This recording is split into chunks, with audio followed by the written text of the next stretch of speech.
ka channel te min lo like ka min lo subscribe sakzel turin kang yan chawa min lo subscribe thina wang hen kalom em ni hei tun tum chu I tel hawng chon chang kan soi don ni hei tuna kan mu hi tel hawng ani hei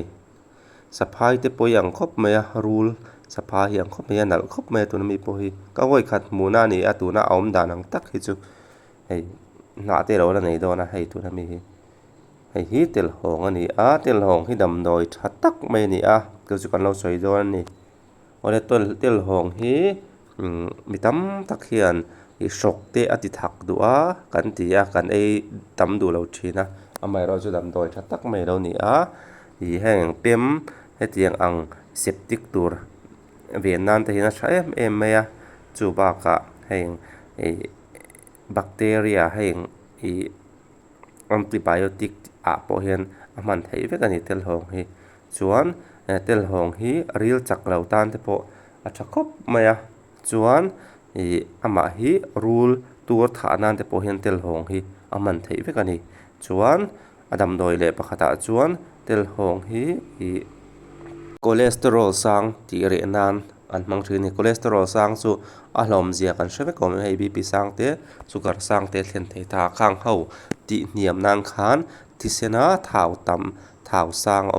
cholesterol ti re nan khan an aman thei a tha khop me chu cholesterol sang ti niam nan tel hawng hi athaim em mai ni ti kha kan share le tur ani chuan tel hawng hi hei kan huang hian ama hi hei anal ve kop mai a azung khu ta azung te po khu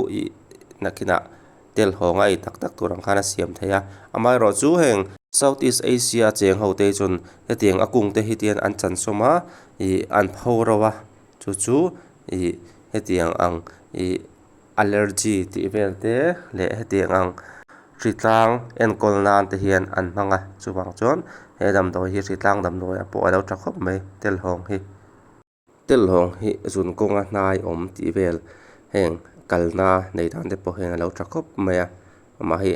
thatna lai alo nga khop mai tel hawng hi ai thei chuan ei tam a thang ko tang hay ama hi sok te ati thak du do hle kawang hian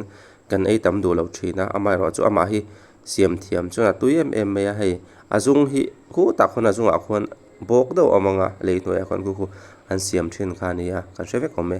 chu ai tur taka khani amai ro chu akung te po hi kan soyang khan South East in Asia vela chuan an chan soma antifungal te antibacteria te allergy and kolna te khan mangani chuwang chuan tuna chuan kan lo hreto don nia tel hawng that chia hi